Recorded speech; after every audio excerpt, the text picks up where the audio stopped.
Happening right now, Detroit Mayor Mike Duggan, he's addressing city officials, and he's expected to make an announcement regarding his service as mayor. Let's listen in right now. As we stood in this room in November of 2013, you told me you were going to have the Thanksgiving and Christmas season with your family asking you, are you going to be laid off? Are you going to lose your job? And I asked you then to hang with us, that we needed you to stay here while others were leaving. And it was hard. 1,000 people a month were moving out of the city. 3 council people left in a matter of 3 months. We lost a 4th a few months later. But you stayed for the people of the city of Detroit who stayed. And for that, I'll be forever grateful. The men and women of the police department, I don't even know what to say. You were working for $15 an hour on mandatory 12-hour shifts in the city with the highest homicide rate in the country. And you stayed with us.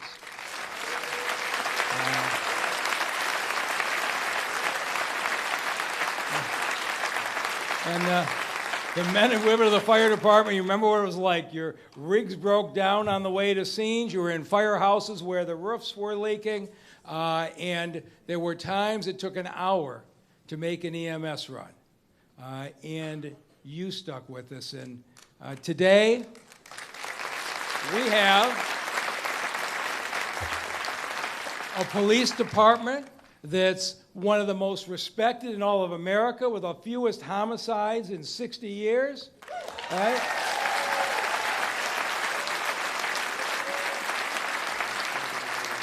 A fire department where the firefighters got cross-trained as medical responders, and we're now to an EMS run in 7 minutes and 30 seconds, as fine a record as there is in the country.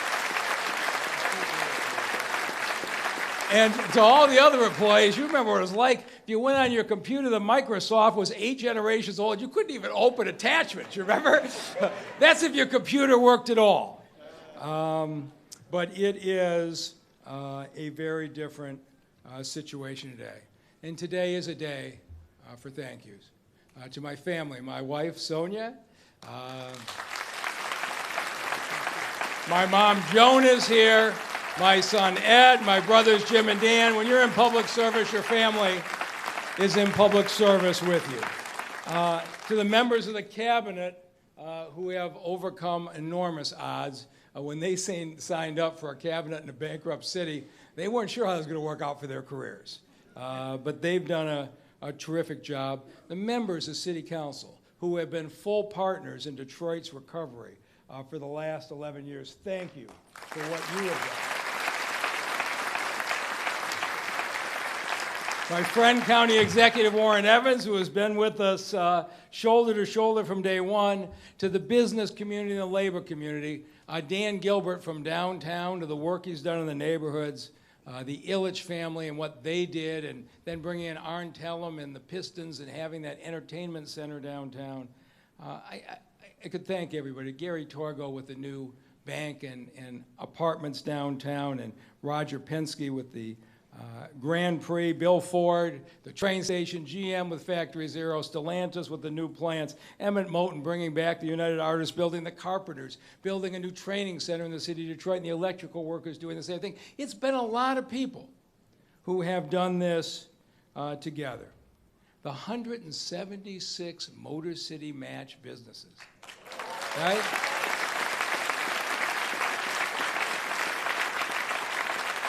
They pulled plywood off 176 vacant buildings, and they're hiring 1,700 Detroiters. This is the way that we came back. And some from the outside will sneer at the neighborhoods.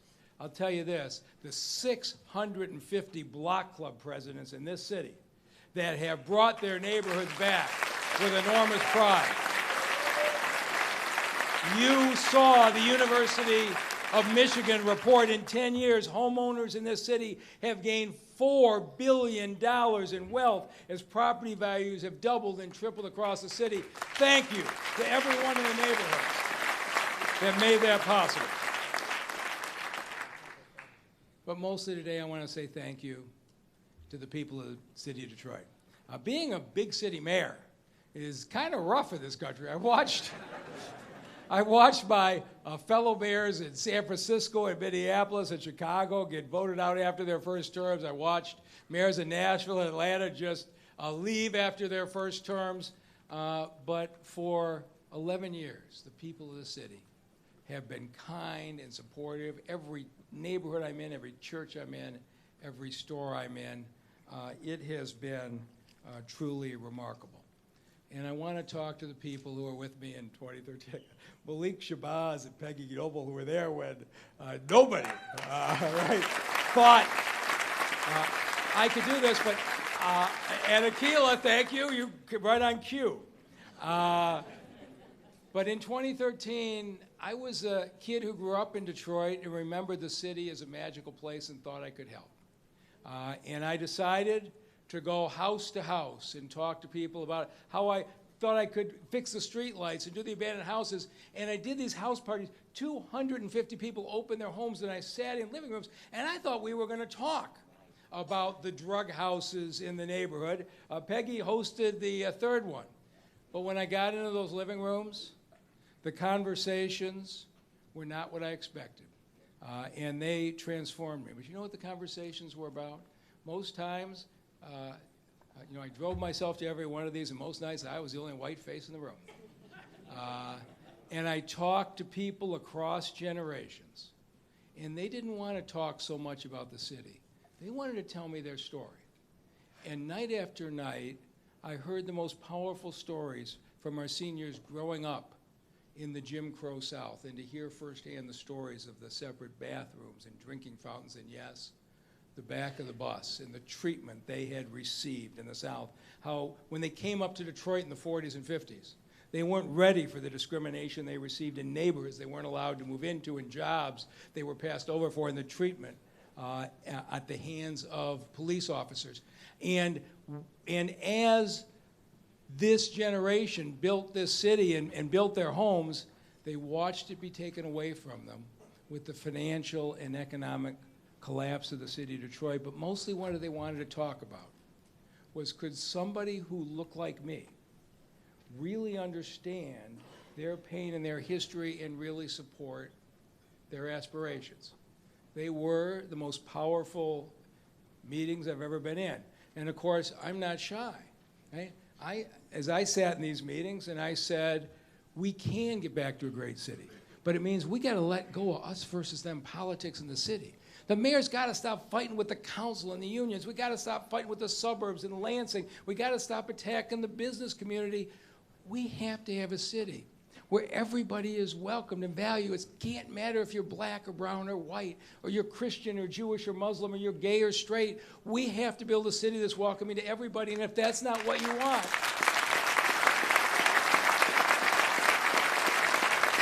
I said, don't vote for me.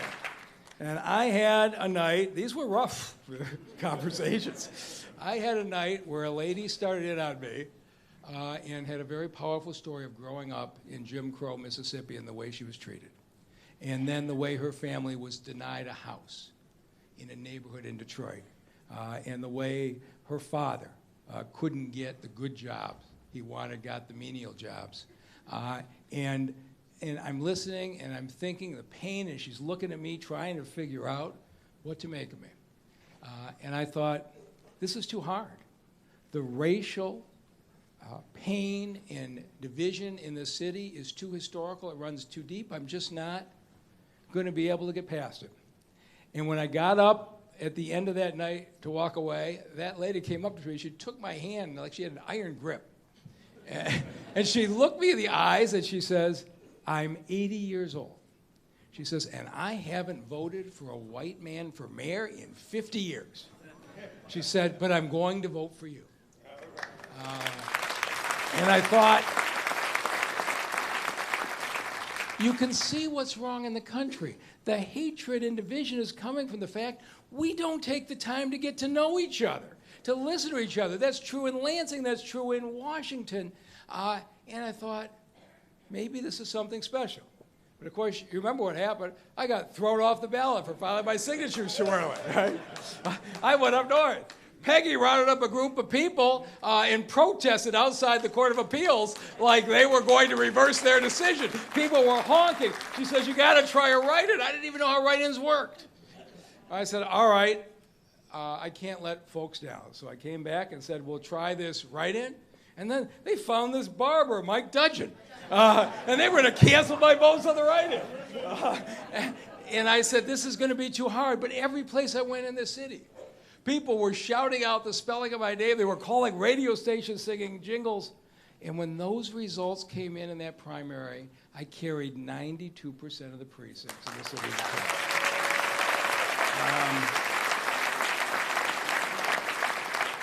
A large part of who I am today was shaped in those living rooms in 2013. And I will be forever grateful for the people who had the courage to open their hearts to me and make me understand. I stood here in January of 2014, and I said, I want to be judged by one thing. Is the population of the city of Detroit going up, or is it going down? And I had a lot of people say, that's crazy, don't do that. But I didn't actually run to fix streetlights and pave roads. I wanted to change the direction of this city. I watched with pain as everything was taken away from us over those decades.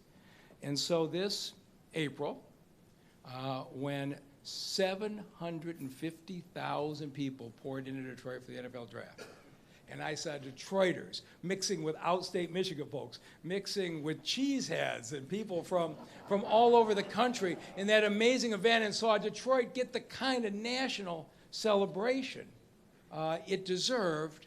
And then 1 month later, the Census Bureau released a report, and for the first time since 1957, the population of Detroit is officially growing again.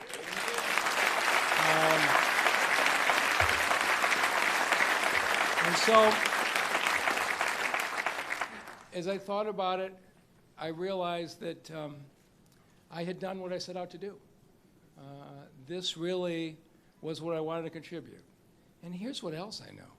There is a huge amount of leadership talent in this city. There is leadership talent among our elected officials, among our clergy, among our business community, among our neighborhood community. There is talent in this city that can continue the recovery of Detroit and have it extend to more people and be more inclusive in where we're going. And so, with that realization, I realized it's time. And so today I wanted to be here with the employees to tell you that it's time.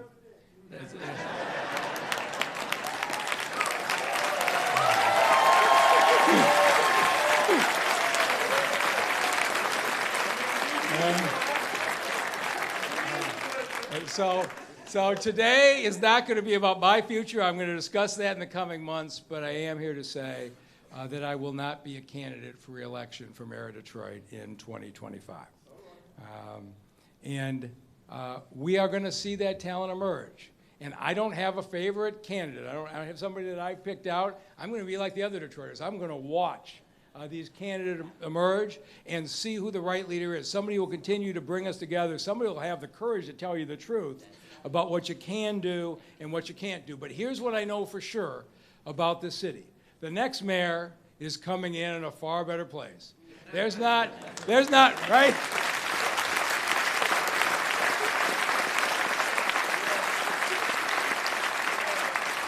There's not 47,000 abandoned houses in this Detroit.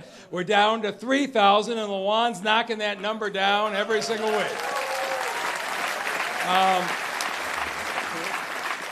We're not billions of dollars in debt and bankruptcy. We've had 10 straight balanced budgets, an investment-grade credit rating, and we're leaving the city with $500 million in reserves in the rainy day fund and the retiree protection fund.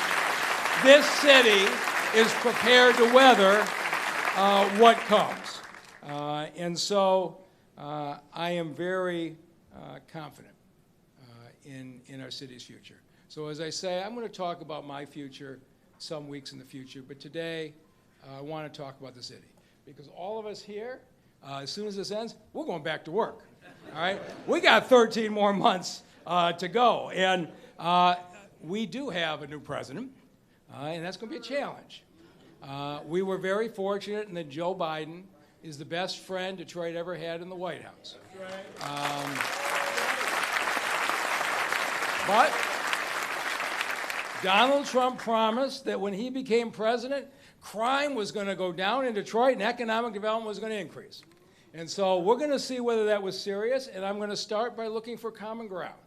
And we will go from there. But I am going to make sure that we reset the direction of the city. And for everybody here who has done so much, we got to go back to taking down the abandoned houses and filling out the Joe Louis Greenway, building the new rec centers and the streetscapes, bringing jobs to the city. And we are going to continue to do what we're really focused on right now, which is bringing in the companies and the jobs for the young people. We've got to be the city that keeps our talent.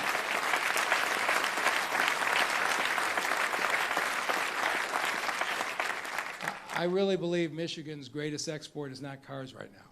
It's our young people.